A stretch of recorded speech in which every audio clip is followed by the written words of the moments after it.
कई ऐसे पड़े हैं जो अपने धन का सदुपयोग नहीं कर पाए, कमाया कमाया और आखिरी में यहीं छोड़ा और प्लास्टिक के फूल की माला चढ़ गई और 2 अगरबत्ती केले में लग गई। बस इतना ही जीवन है और वो जीवन छोड़ा और चले गए।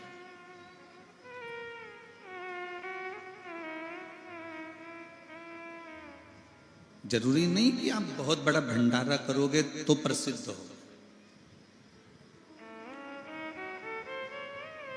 जरूरी नहीं कि बहुत बड़ा आयोजन करोगे तो प्रसिद्ध होगे। शिव महापुराण की कथा कहती है, बन सके अपने आसपास में रहने वाला कोई बच्चा भी अगर भूखा है, उसको शिक्षा की जरूरत है, चिकित्सा की जरूरत है, तो उसको भी अगर शिक्षा, चिकित्सा या भोजन दे देते हो तो भी तुम भंडारा करने के बराबर ही हो, तो भी भंडारा करने के बराबर।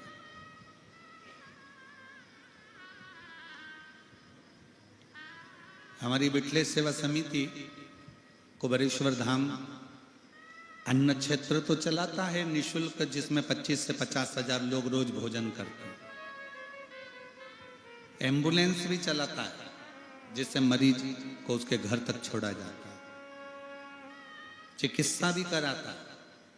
और हमारी विटले सेवा समिति जिसमें तुम दान देते हो, 1 रुपया भी समर्पित करते हो, 1 अन्न का दाना भी देते हो, वो विटले सेवा समिति कई बच्चे, कई बेटे, कई बेटियां जो उनकी पढ़ना चाहते हैं, एजुकेशन करना चाहते हैं और उनके पास पैसा जमा करने का भी पैसा नहीं होता, तो उनके कॉलेज और स्कूल की फीस भी जमा कर कर उनको पढ़ाता है ये समिति।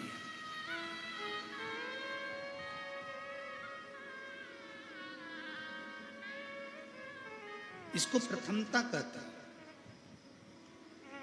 और मैं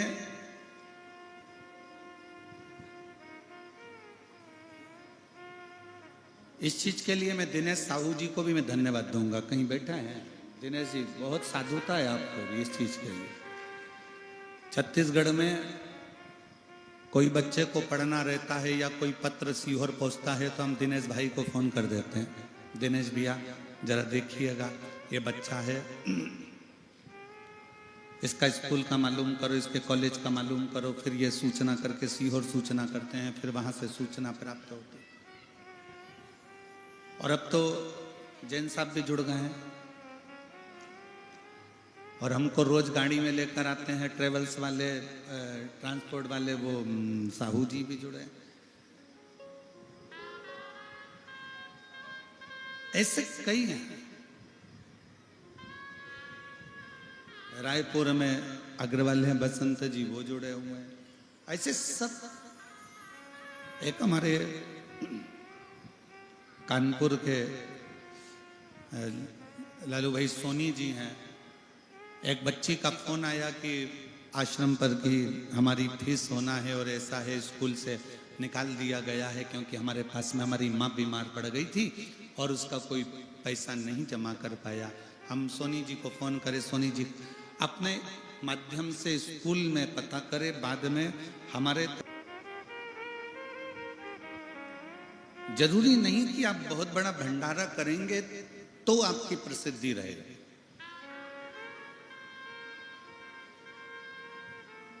आप बहुत सारा किसी को देंगे तो उसमें आपकी प्रसिद्धि रहेगी। शिव महापुराण की सबसे बड़ी पूंजी है, आपके परिवार में पहले देखो कि परिवार में कोई दुखी है तो उसको सुखी करने का प्रयास करो। परिवार में सब सुखी हैं तो अपने मोहल्ले में देखो, मोहल्ला सुखी है तो अपनी कॉलोनी में देखो, कॉलोनी सुखी है तो अपने पंचायत में देखो, पंचायत सुखी है तो अपने फिर क्षेत्र में देखो, खेड़े में, गांव में, वहां सुखी है तो अपना जिला देखो, जिला सुखी है तो प्रदेश देखो, और प्रदेश सुखी है तो अपना देश देखो। कहीं ना कहीं सबको सुखता प्रदान हो, सबको आनंदता प्रदान हो, ये अपने जीवन का लक्ष्य।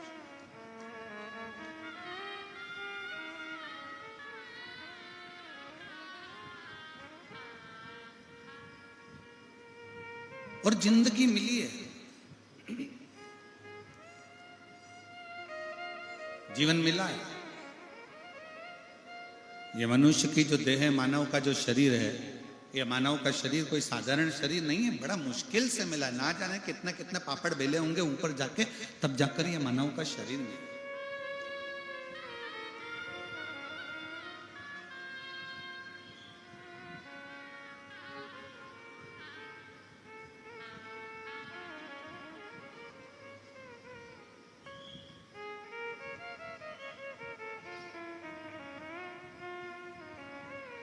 और ना जाने कितना कितना भगवान से प्रार्थना करी होगी, विनय करा होगा, निवेदन करा होगा, तब जाकर यह मानव का शरीर मिला। स्वयं माता पार्वती जी ने शंकर भगवान से महाकाल वन में, उज्जैनी में एक प्रश्न खड़ा कर दिया।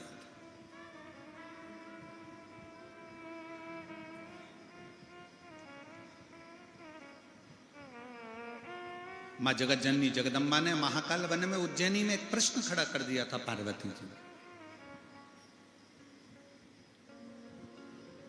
कि 83,99,999 योनियां काटने के बाद ये 84,00,000वें नंबर की योनि है मनुष्य की देह, मानव का शरीर।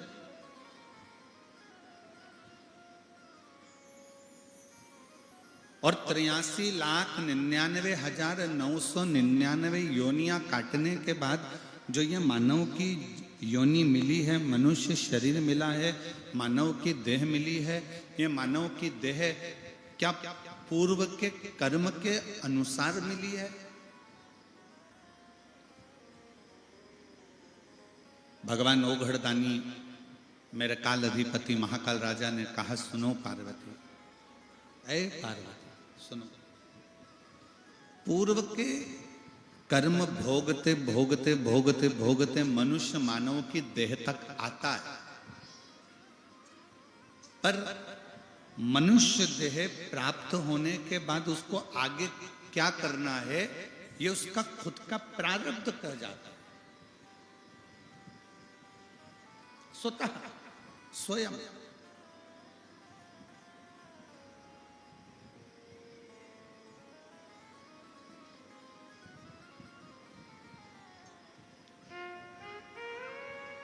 कितनी माताएं बैठी हैं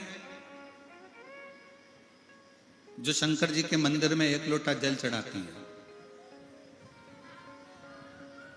रख लो। मेरे कितने बेटे, कितनी बेटी और कितने मेरे जीजा बैठे हैं जो शंकर जी के मंदिर में एक लोटा जल चढ़ाते हैं? धन्यवाद, रख लो।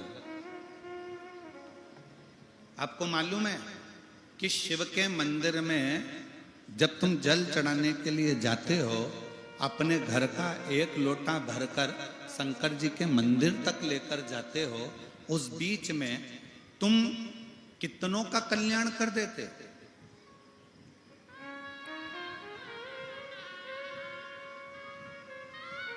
आपको मालूम है कि आप कितने लोगों का कल्याण कर रहे हो? आपको यह नहीं मालूम, दुनिया के लोगों को लगता है कि किसी पर पैसा खर्च करोगे तो कल्याण होगा। ना ना ना, किसी को कपड़ा दोगे तो कल्याण होगा, किसी को भोजन दोगे तो कल्याण होगा, किसी को वस्त्र दोगे तो कल्याण होगा, किसी को आभूषण दोगे तो कल्याण होगा, किसी को सोना चांदी दोगे तो कल्याण होगा। ना, शिव महापुराण की कथा कहती है, आप जब भरा हुआ लोटा लेकर, कलश लेकर, घर से भरा हुआ पात्र लेकर जब निकलकर मंदिर के लिए जाते हो, उतनी दूर में कोई गाड़ी वाला, कोई निकलने वाला आपके मुख का दर्शन कर लेता है, भरा हुआ बर्तन उसके सामने से निकल जाता है, तो उसका सुबह सुबह का समय शुभ हो जाता है और उसका कल्याण हो जाता है। यहां पर बुजुर्ग मेरी माताएं बैठी हैं, बुजुर्ग मेरे पितृतुल्य मेरे जीजा बैठे हुए हैं, और वो ये जानते हैं कि पुराने समय में एक नियम था, भरा हुआ घड़ा लेकर कोई स्त्री निकलती थी तो कहते हैं कि शुभ होता है। गाय अपने बछड़े को दूध पिला रही है और तुम निकल कर जा रहे हो तो शुभ होता है। सामने से अर्थी निकल कर आ जाए तो शुभ होता है। कोई माँ अपने बच्चे से स्नेह लड़ा रही है, लाड लड़ा रही है, प्रेम कर रही है अपने पुत्र से, तो वो शुभ होता है। कोई मां अपने बच्चे को गोदी में लेकर आवे, वो शुभ होता है। ये शुभ सूचक। अब अपन को कहीं जा रहे हैं तो अपन किसी से तो नहीं कहेंगे कि गाय बछड़े को लेकर आ जाओ तो हमारा दिन शुभ हो जाएगा, सामने से अर्थी निकल कर चली जाए तो दिन शुभ हो जाएगा। नहीं, अपन किसी को नहीं कहते, पर शिव तत्व कहता है, शंकर की कथा कहती है। जब हम एक लोटा जल लेकर जब हम चलते हैं, एक लोटा जल लेकर जब हम अपने घर से निकलते हैं, कोई कहीं जा रहा होता है, किसी कार्य के लिए जा रहा होता है, तो उसका कार्य अपने आप शुभ हो जाता है।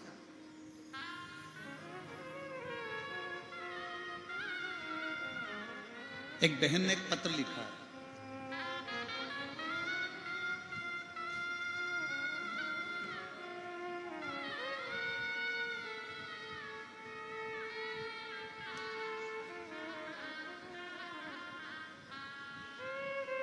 मैं चंद्र प्रकाश कुलदीप, मेरा मोबाइल नंबर ये है, कहीं बैठे हो तो हाथ हिला सकते हैं। चंद्र प्रकाश कुलदीप, अगर कहीं बैठे हो तो हाथ हिलाएंगे। आप ही हैं, आ जाइए, एक बेलपत्र ले जाना, आ जाओ। चंद्र प्रकाश कुलदीप मेरा नाम है, मेरा मोबाइल नंबर यह। मैं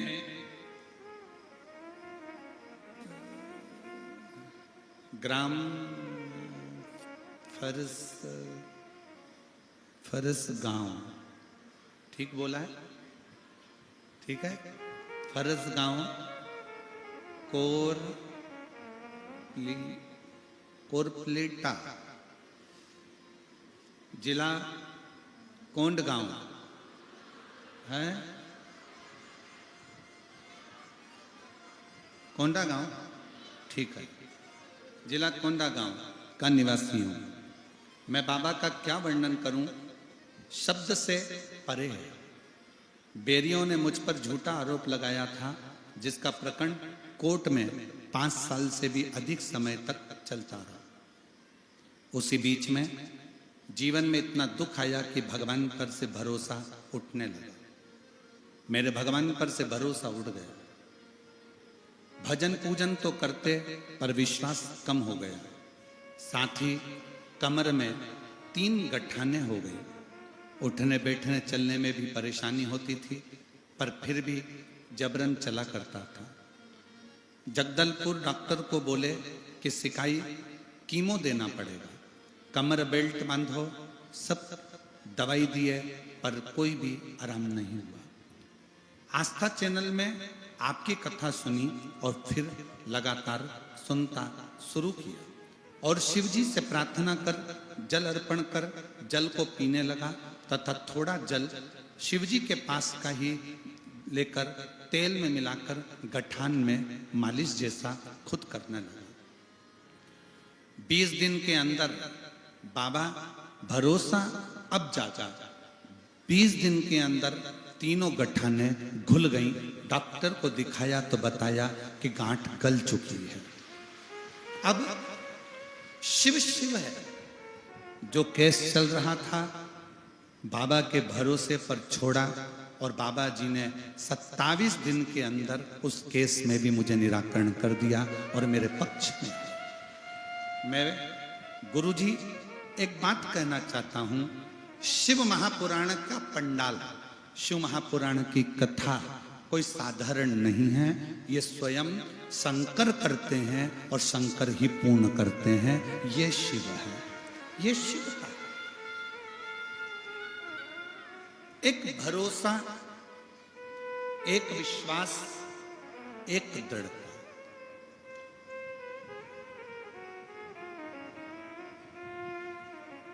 और आज फिर कहूंगा, इस व्यासपीठ के माध्यम से जितने शिव भक्त इस कथा को सुन रहे हैं, तीनों पंडालों में पांव रखने की जगह नहीं है।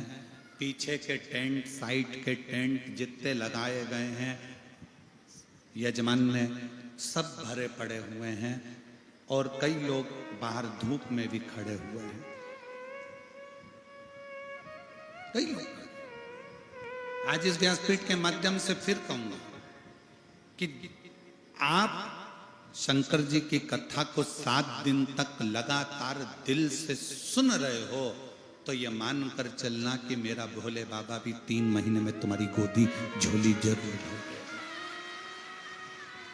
भरेगा।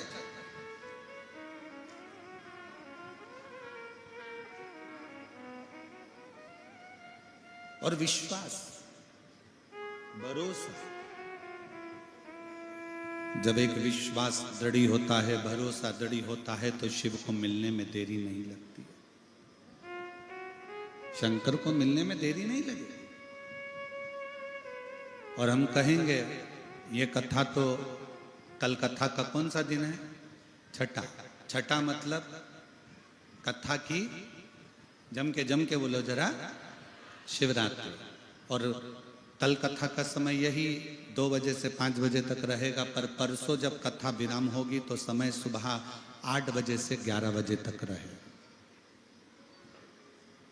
और हमारा एक निवेदन प्रशासन से निवेदन रहेगा कि कल की कथा के बाद में रात्रि को जो श्रोता भाई बहन सुबह की कथा के लिए आते हैं, हमारा निवेदन प्रशासन से, यहाँ के कलेक्टर महोदय, SP, SSP, IG, DIG, commissioner, SDM, tehsildar, यहाँ के सभी पदाधिकारियों से है कि कल कथा होने के बाद में कल जो रात्रि का जो दिन होता है, कल की रात्रि का, कई शुभ भक्त रात को सफर कर कर आते हैं, तो निवेदन इतना सा है कि कल रात को जो गाड़ियां आए वो बहुत दूर ना रोकी जाए, जिससे किसी को कोई तकलीफ ना हो, नजदीक तक नहीं पड़े। केवल एक रात्रि की बात है, क्योंकि ये शिव भक्त जो रात्रि को आएंगे, हो सकता है बहुत सारे जीव जंतु आसपास में रहते हैं, कोई परेशानी किसी को ना हो। वन विभाग की टीम तो यहाँ पर मौजूद है ही, संभाल ही रही है, पूरा वन विभाग इसको देख रहा है। पर निवेदन हमारा इतना सा है यहाँ पर कलेक्टर महोदय, SP, SSP, DIG, IG, commissioner आदि सबसे, कि वो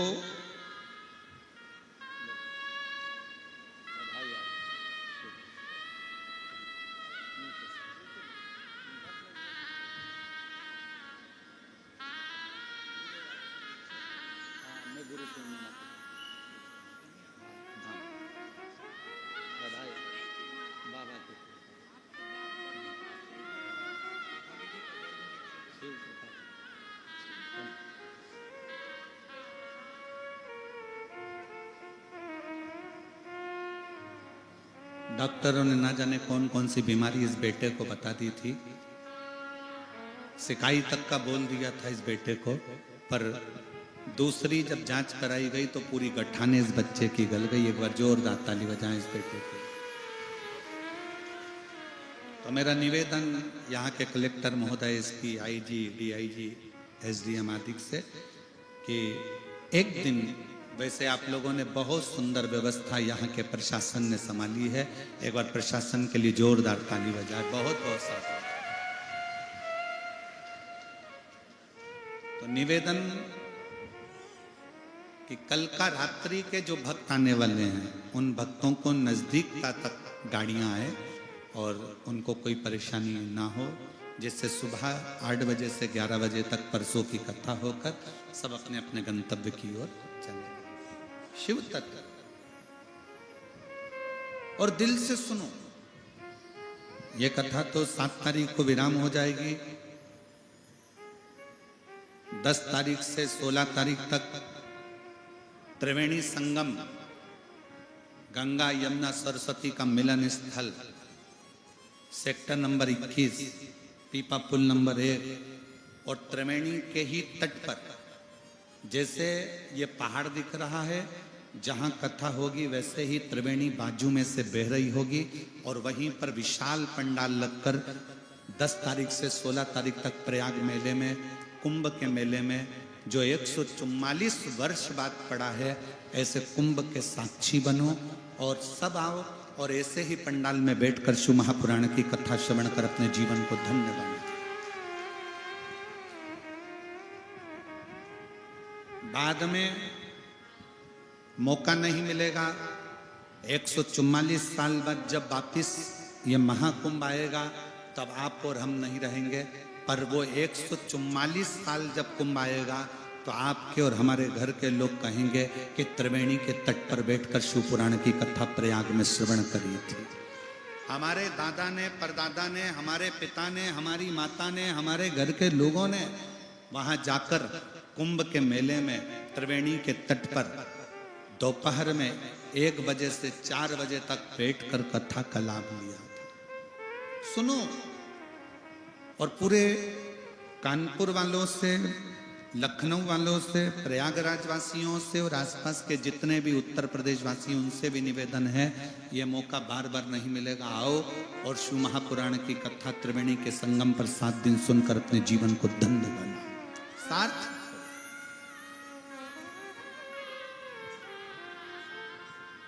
शिव तत्व है।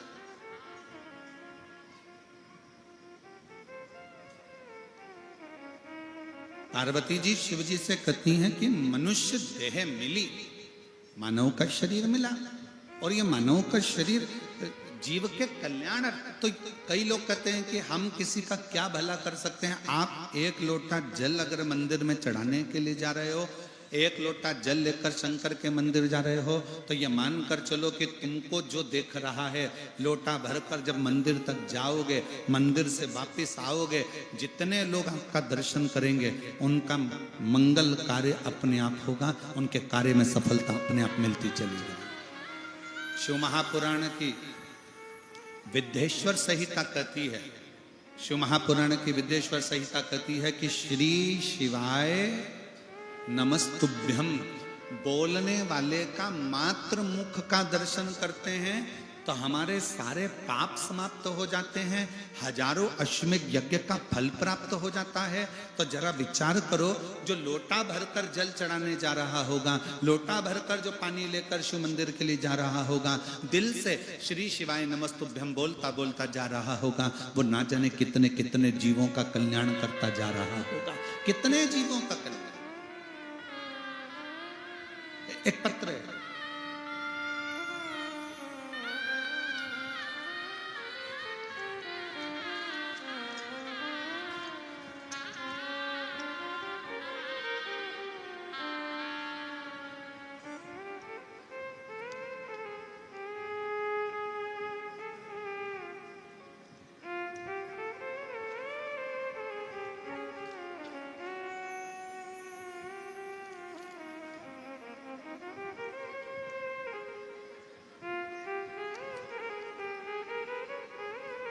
मेरा नाम आत्माराम नरेटी, मेरे धर्म पत्नी का नाम उषा नरेटी, जिला कांकेर, ग्राम चरभट्टी भर्री टोला का रहने वाले हैं। कहीं बैठे हो तो हाथ हिलाइएगा। मेरा नाम आत्माराम नरेटी, मेरे धर्म पत्नी का नाम उषा नरेटी, जिला कांकेर, ग्राम चरभट्टी भर्री टोला का रहने वाले हैं। कहीं बैठे हैं? आप ही हैं? आ जाओ, एक बेलपत्र ले जाना। आ जाइए। मेरा मोबाइल नंबर ये है। 1 लोटे जल का मैं क्या वर्णन करूं गुरुदेव। मेरी धर्म पत्नी का 2020 नवंबर से दोनों आंखों की रोशनी चली गई। दोनों आंखों की रोशनी मेरी धर्म पत्नी की 2020 में चली गई। दोनों आंखों से दिखना बंद हो गया। मैंने अपने धर्म पत्नी का उपचार के लिए कांकेर, धमतरी, रायपुर डॉक्टर को दिखाया। रिपोर्ट में डॉक्टर ने यही कहते हैं कि आंखों की जो नसें थी वो सूख गई। आंखों की नस सूखने के कारण इनकी रोशनी चली गई। अब कुछ नहीं हो सकता। विशाखापट्टनम अपोलो हॉस्पिटल में पूरा जांच करवाने पर पता चला कि इनकी ब्रेन में पानी भरने के कारण इनकी आंखों की रोशनी चली गई है और वो रोशनी वापस नहीं आएगी। ब्रेन का ऑपरेशन करना पड़ेगा, शायद फिर आंखों की रोशनी आ सकती है। अब विचार करते, इस उपचार में 5 लाख रुपए का खर्चा हो गया। डॉक्टर का कहना था आपने यहाँ लाने में देर कर दी, अब बस दवाई खाओ, कोई भरोसा नहीं है आएगी कि नहीं आएगी। हम लोग हताश हो गए। इसके अलावा कई जगह पर जाकर दिखाया, केंद्रीय जीव पुलिस बल में कार्यरत था मेरा लड़का मनीष कुमार नरेटी, उसने भी हमारे माँ की खूब जांच कराई पर कोई असर नहीं आया। एक लड़की लक्ष्मी नरेटी है, 3 माह छुट्टी लेकर माँ का उसने खूब सेवा करी, फिर भी कोई असर नहीं दिखा। 2020, 2021, 2022 निकलता चले गया और आंखों की रोशनी नहीं आई। तब आया 2023, किसी ने जल चढ़ाने वाले एक व्यक्ति ने कहा कि एक काम करो, टीवी पर कथा आती है शिव महापुराण की कथा, वो सियोर वाला महाराज बाजता है, आप इसको सुनाना चालू करो। पत्नी के कानों में टीवी की आवाज तेज कर वॉल्यूम तेज कर छोड़ देते। हम सबसे कहते हैं जब तुम्हारे घर में टीवी पर कथा चले, मोबाइल पर कथा चले, दुकान पर कथा चले, तो थोड़ा टीवी की आवाज को बढ़ा दो जिससे सबके कानों में ये कथा जाए। हमारी पत्नी के कानों में टीवी की आवाज तेज कर देते और उनके कानों में कथा सुनने के लिए डाल देते। बाबा का मैं क्या गुणगान करूं। सीहोर गए, वहां से रुद्राक्ष लाए, उसका जल देना चालू करा और बाबा की कृपा से जब 2024 में हम सीहोर जाकर कंकर शंकर की पूजा किए, रुद्राक्ष लाए, तांबे के लोटे में गलाकर जल पिलाने लगे। और गुरुजी आस्था चैनल पर रोज कथा सुनते, धमतरी कुकरेल भी इनको कथा सुनाने के लिए लेकर गए और आज बाबा की कृपा से आंखों की थोड़ी थोड़ी रोशनी उनकी वापिस आ गई और उनके ब्रेन से पानी भी समाप्त हुआ। मैं बाबा को यहाँ धन्यवाद देने के लिए आया। आ जाइए। अब आंखों में थोड़ा थोड़ा दिखना प्रारंभ हो गया। मैं बाबा को प्रणाम करने के लिए आया।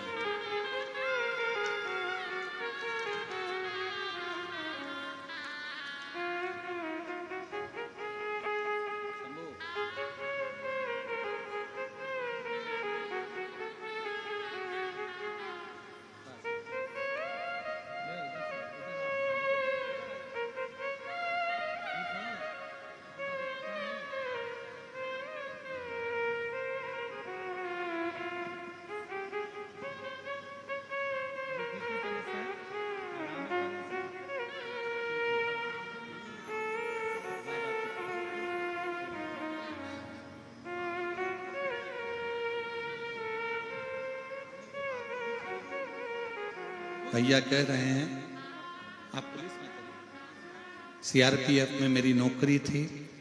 2020 में आंखें चली गईं। 2020, 2021 तक पलंग से उठती नहीं, दीवार पकड़ पकड़ कर चलती, कुछ दिखता नहीं था।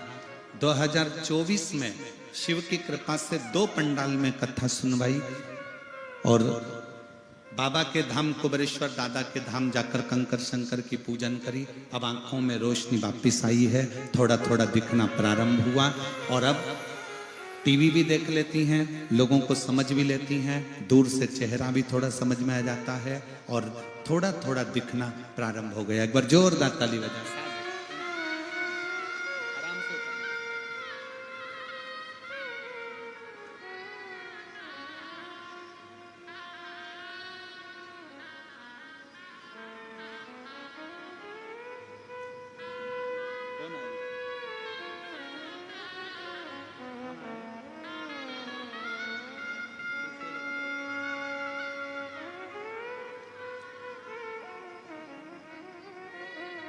शिव तत्व इसी को कहते हैं, शंकरो घड़ी इसी को कहते हैं।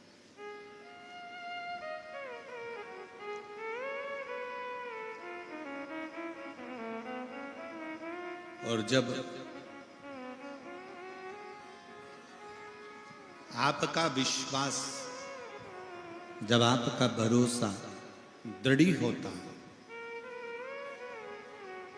विश्वास की दृढ़ता जब पूर्ण होती है, तब शिव कृपा जरूर करते।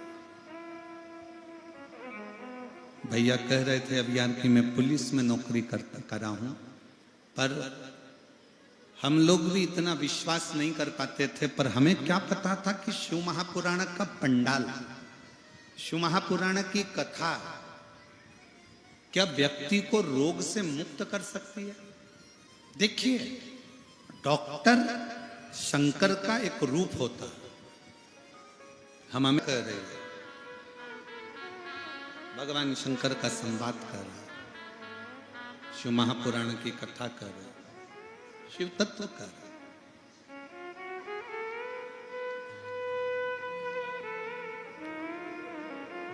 शिव महापुराण की कथा कहती है, शिव पुराण वर्णन करती है।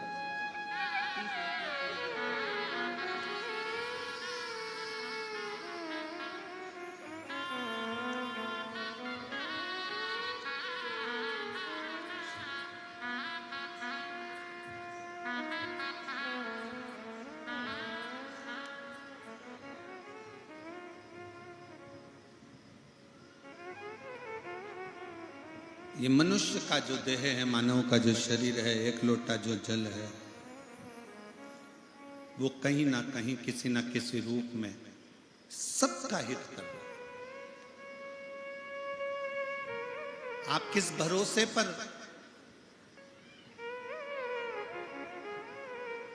आप किस विश्वास के साथ में भगवान की कथा श्रवण करते हैं, किस भरोसे के साथ आप भगवान शंकर के मंदिर जाते हैं, शिवालय जाते हैं।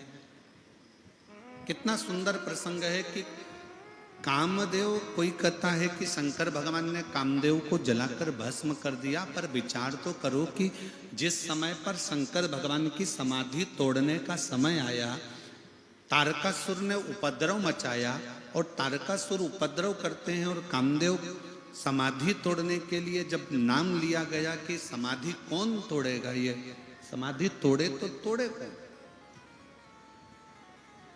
कौन तोड़ सकता?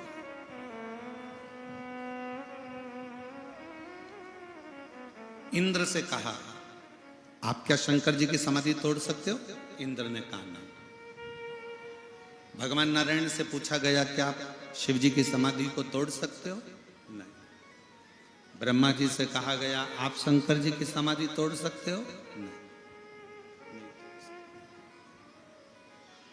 33 कोटि देवी देवता एक जगह पर एकत्रित हो गए, सबकी मीटिंग चालू हो गई, सब बैठ गए, सब बैठकर बातें करने लगे। 33 कोटि देवताओं ने आपस में बैठकर ये मीटिंग करी कि शंकर भगवान की जब तक समाधि नहीं टूटेगी तब तक उनकी संतान नहीं होगी, और संतान नहीं होगी तब तक वो तारकासुर मरेगा।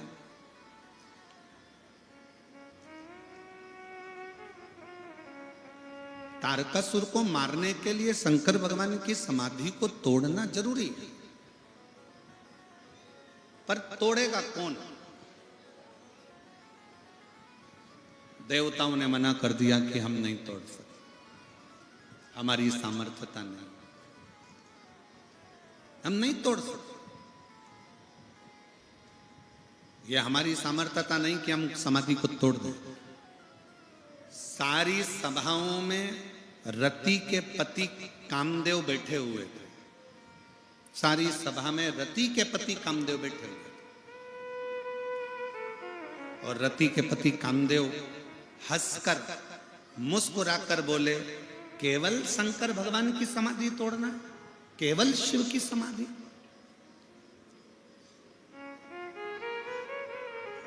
और फिर निवेदन है,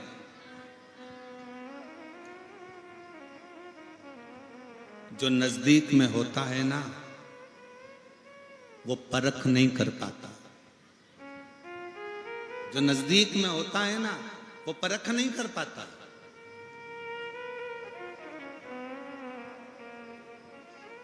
आधे से ज्यादा तो घर के लोग अपने बच्चों का विल पावर कमजोर कर देते, तेरे बस का नहीं है, तू आगे नहीं बढ़ सकता, तू एग्जाम पास नहीं कर सकता, तू ये नहीं कर सकता, तेरी सरकारी नौकरी नहीं लग सकती, क्यों फालतू के पीछे पड़ा हुआ है, चल दुकान पर जाना चालू कर, व्यापार चालू कर, काम धंधा चालू कर।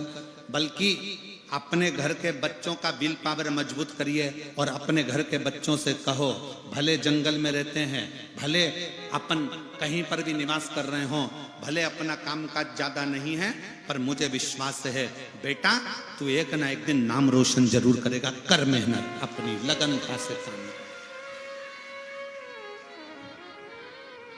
तू अपनी लगनता से काम कर, एक दिन तू नाम रोशन जरूर करेगा।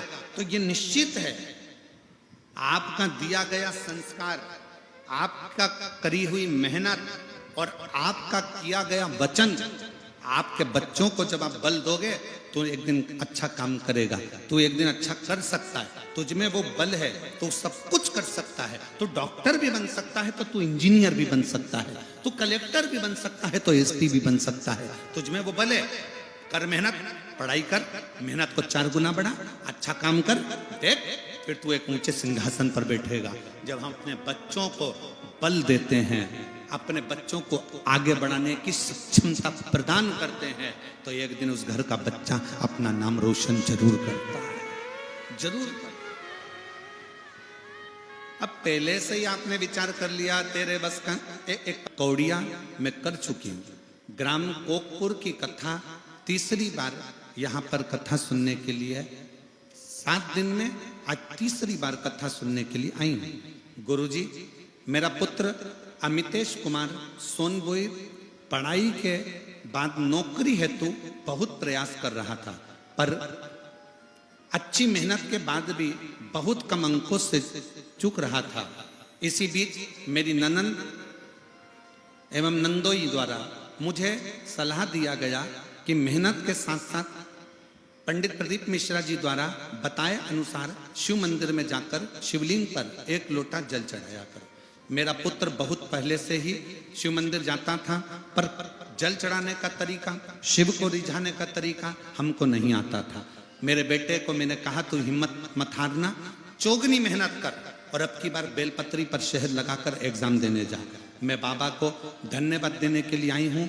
आज मेरा बेटा शिक्षक बन गया और सरकारी स्कूल में शिक्षक बनकर बच्चों को पढ़ा रहा है और गवर्नमेंट टीचर बन गया है। मैं बाबा को यहाँ पर नमन करने के लिए आई हूँ, अनसुईया सोनपुर दुर्ग से।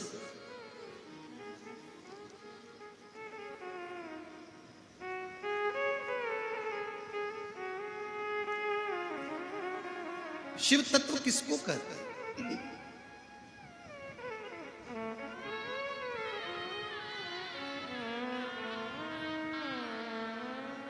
जब आपकी मेहनत, आपका परिश्रम, आपकी लगन जब आगे बढ़ती है ना, तो दुनिया का कोई काम नहीं ऐसा जो हो नहीं सकता, होके ही रहता है।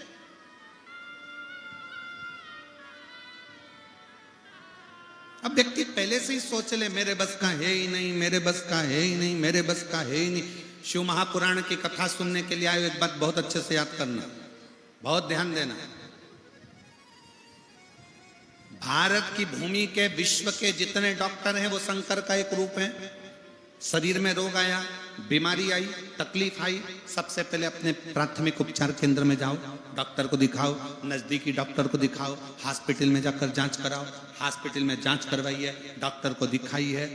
पर एक चीज और शिव महापुराण की कथा कहती है कि डॉक्टर को दिखाते दिखाते अपनी बुद्धि को कमजोर मत करना, अपने विवेक को कमजोर मत करना। ये मत सोचना शरीर में गठान हो गई तो हो सकता है कि मुझे कैंसर जैसा रोग हो गया होगा, हो सकता है बड़ी बीमारी हो जाएगी, मेरी किडनी ने काम करना बंद कर दिया, मेरे लीवर ने काम करना बंद कर दिया, तो हो सकता है मुझे डायलिसिस पे जाना पड़े, मेरा शरीर बेकार हो जाए। अच्छा सोचो, पॉजिटिव सोचो। गठान भी हो गई ना, कोई बात नहीं, अगर गठान हुई है तो मैं शंकर जी को 1 लोटा जल चढ़ाती हूं, यह भी गारंटी है कि मुझे बड़ा रोग हो ही नहीं सकता, मुझे बड़ी बीमारी नहीं हो सकती, बड़ा रोग नहीं हो सकता, मेरे को बड़ी बीमारी कभी नहीं आ सकती, क्योंकि मैं शंकर की पूजन करती हूँ, स्मरण करती हूँ, भक्ति करती हूँ, भजन करती हूँ, 1 लोटा जल समर्पित करती हूँ। जब आपने अपने दिल को मजबूत कर लिया, अपने विचारों को मजबूत कर लिया, अपने मन को मजबूत कर लिया, तो बड़ा रोग भी अगर आया होगा तो चुटकी में कटकर बाहर निकल गया होगा, चुटकी में वो रोग कटा होगा।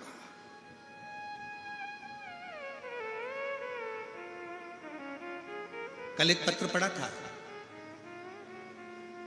और वो आई भी थी, वो भाई आए थे कल जिनका पत्र पढ़ा था, जिनका दोनों किडनी खराब हो चुकी थी, पढ़ा था कल पत्र, जम के तो बोलो। दोनों किडनी खराब हो गई थी, डायलिसिस चालू, और डॉक्टर ने कह दिया तुम्हारी किडनी बदलना पड़ेगी।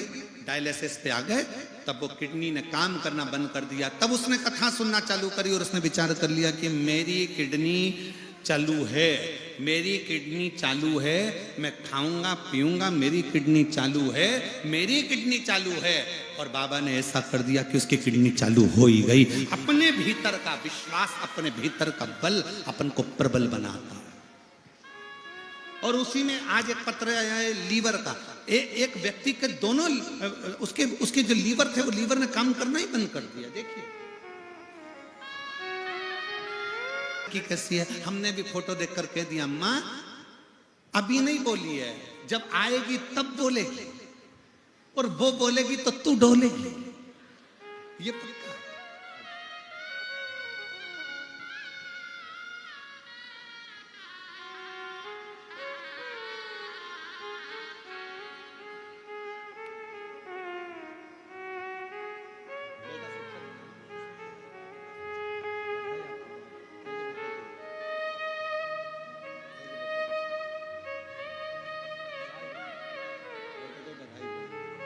एक बार जोरदार ताली बजाओ।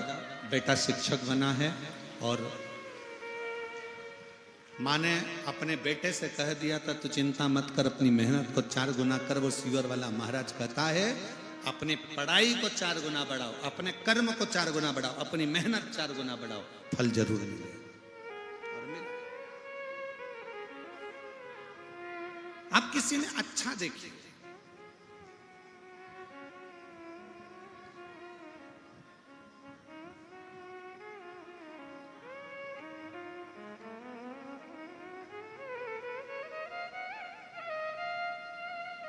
एक बात आप लोगों से पूछें, उत्तर दोगे क्या? कांकेर वाले कोकपुर वाले जम के तो बोलो जरा।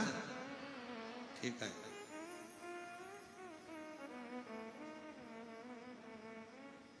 दुनिया में कोई भी ताला बिना चाबी का बनता है क्या? जम के बोलो जरा। नहीं। पुरानी से पुरानी फिल्में बनी हो, वीडियो बनी हो, उनको भी निकालना, तहखाने बने हो, खजाने की फिल्म बनी हो, वो भी निकाल लेना, उसमें भी कोई ना कोई चाबी ताले की जरूर। जब बिना चाबी का कोई ताला नहीं होता, ताला बना है तो उसकी चाबी भी जरूर होगी। उसी तरह जिंदगी में अगर समस्या आई है तो उसकी चाबी शिव पुराण में जरूर होगी, ये निश्चित। प्रत्येक ताले की चाबी होती है तो प्रत्येक समस्या का हल एक लोटा। अच्छा, कई लोगों ने कहा गुरुजी आप कहते हो कि प्रत्येक ताले की चाबी होती है और आप तो कहते हो सारी समस्या का हल एक लोटा जल, तो एक लोटे में सारी समस्या। हमने कहा चाबी का गुच्छा ही लोटा है, एक ही गुच्छे में सारी चाबी डली हुई है। अच्छा चलो, मेरी जीजियां उत्तर दे। मेरे जीजा उनसे तो मैं पूछ नहीं सकता ये वाला प्रश्न, तो मेरी जितनी जीजियां बेटियां बैठी हैं वो उत्तर देना, मेरी माताएं उत्तर देंगी। तुम्हारे घर में हल्दी है, मिर्ची, नमक, धनिया, गरम मसाला, हींग, जीरा, राई, ठीक है। सबके डब्बे अलग अलग है ना, कि सबको मिला के रख दिया? सबके डब्बे अलग अलग हैं, पर डब्बे भले अलग अलग हैं, पर मेरी माता इतनी चतुर होती है कि वो डब्बा रोज नहीं खोलना पड़े, इसलिए एक मसालदानी रखती है, उसमें छोटे छोटे खन होते हैं, उसमें हल्दी मिर्ची सब भर लेती है, छोटी सी चम्मच डाल लेती है, उसका ढक्कन ढका रहता है। बोलो है कि नहीं? जम के बोलो जरा, है ना? बस वो छोटी सी मसालदानी में सारा मसाला है, अलग से डब्बे खोलने की जरूरत नहीं है। जो मसाला चाहिए मसालदानी खोलो, सब मसाले एक साथ मिल जाते हैं। उसी तरह शिव महापुराण वो मसालदानी है जिसमें सारा मसाला है, जब खोलो कुछ ना कुछ मिल जाए। बीमारी आ गई, शिव महापुराण का बेलपत्र वाला प्रयोग करो, तकलीफ आ गई पुष्प वाला प्रयोग करो, शरीर का रोग आया, चर्म रोग आ गया, आम के पत्ते का एक पत्र है। एक महिला को चर्म रोग हो गया, सोराइसिस की बीमारी हो गई, जिस बीमारी में शरीर की फुकड़ियां निकलती हैं, जिस बीमारी में पूरे शरीर की खाली खाल निकलती रहती है, चर्म रोग हो गया, पत्र पत्र।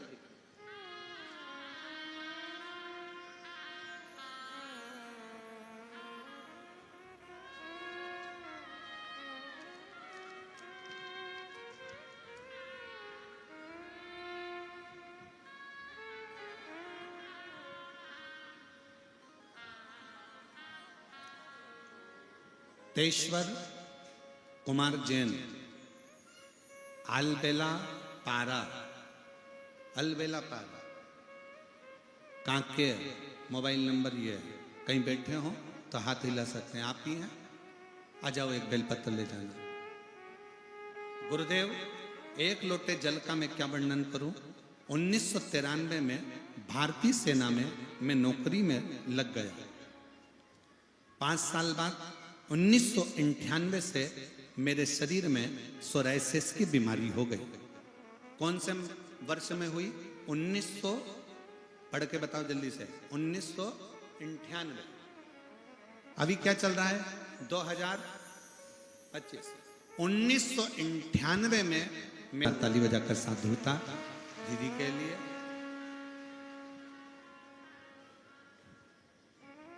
एक विश्वास अपने भीतर प्रकट करो।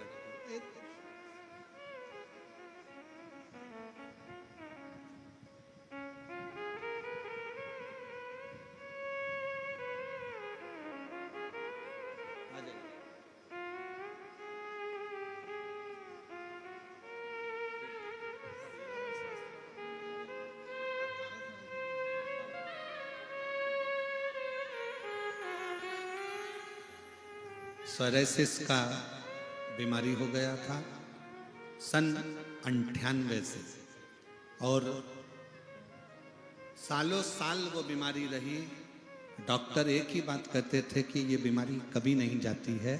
पर भैया आज पूर्ण तरह से स्वस्थ हुए हैं। एक बार जोरदार ताली बजाएं। साधु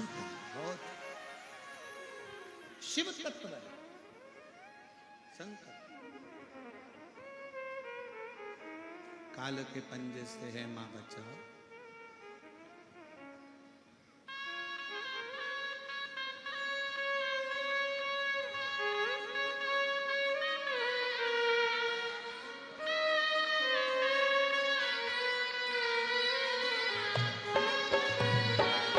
शंभो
पड़ी है। ऐसा कठिन भले ऐसी घड़ी है बिताने पड़ी है। तू ही दिखा बे रास्ता ये दुनिया रास्ता रोके खड़ी है, रास्ता रोके खड़ी है। मेरा जीवन बनाए कि संग्राम ओ शेरों वाले ओ शेरों वाले बिगड़े बना दे मेरे काम ना मेरे हे नाम रे। सबसे बड़ा तेरा नाम ओ शेरों वाले ऊंचे डेरों वाले बिगड़े बना दे मेरे काम ना मेरे।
भक्तों को दुष्टों से छुड़ाए बुझती ज्योति जलाए।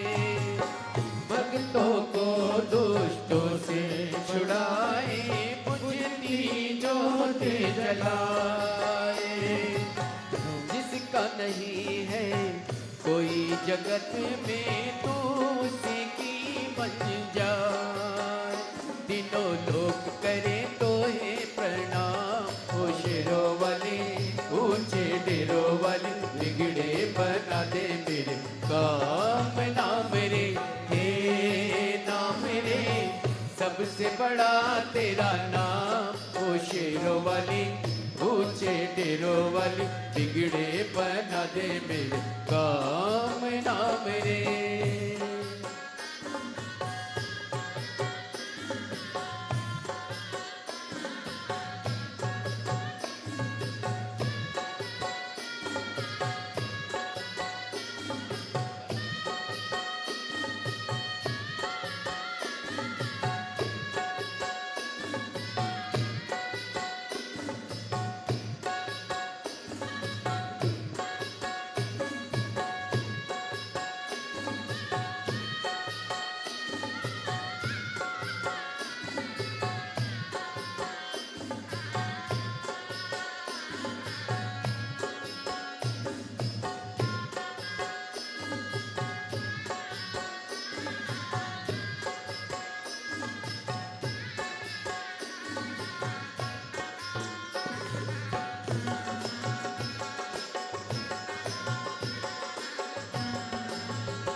घड़ी है विपदा आने पड़ी है, ऐसा कठिन पले ऐसी घड़ी है विपदा आने पड़ी है।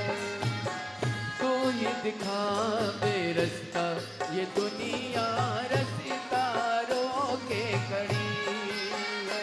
मेरा जीवन बना एक संग्राम, ओ शेरों वाली ऊंचे डेरों वाली, बिगड़े बना दे मेरे काम ना मेरे, हे नाम मेरे सबसे बड़ा तेरा नाम। ओ शेरों वाली ऊंचे डेरों वाली, बिगड़े बना दे मेरे काम ना मेरे,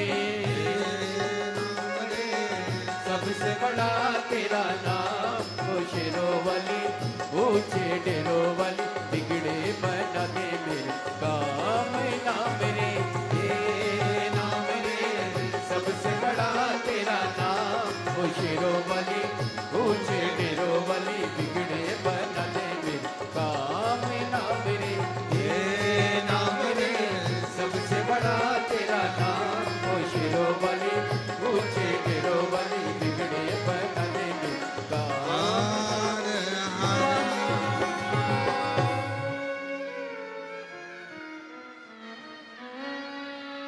अपने स्थान पर बैठकर भगवान देवाधिदेव महादेव को अपने मन का भाव दिल से हृदय से कहेंगे।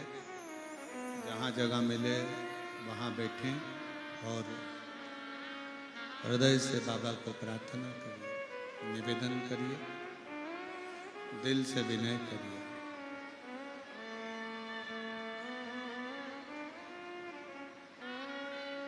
जहाँ भी जगह मिले बैठकर बाबा को हृदय से प्रार्थना करिएगा, दिल से निवेदन करिएगा, विनय करिएगा।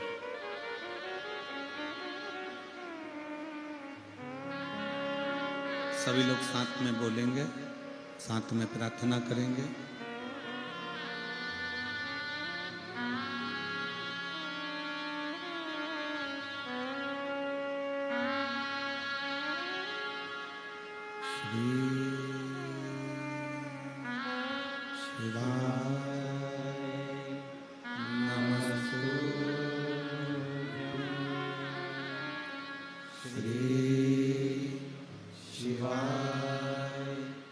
नमस्तु